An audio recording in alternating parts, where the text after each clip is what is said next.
বেলা 12টা থেকে 2:30 পর্যন্ত এই ফাটাকাশি বর্ধমান জেলার জৌগ্রামে বাজিয়ে আবার সেখান থেকে না খেয়ে ছুটি এলাম এই চার দোকানে চা বিস্কুট খেয়ে আবার উঠে পড়লাম।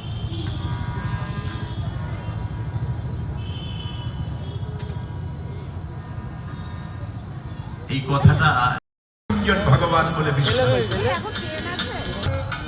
আমি খেতে বড় ভালোবাসি। আজকে তো পরিষ্কার ভাত কি করে হলো?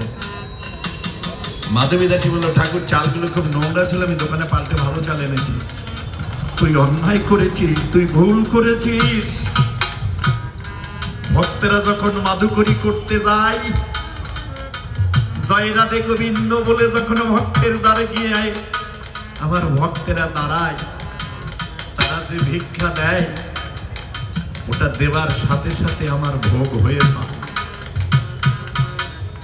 তুই বড় অন্যায় করেছিস, আজকে থেকে তুই অর্ধেক হয়ে গেল তার চরণে এসেছিস। একটু আগে প্রার্থনার পরে বললাম, ছাড়ো রে মন কপট চাতুরি।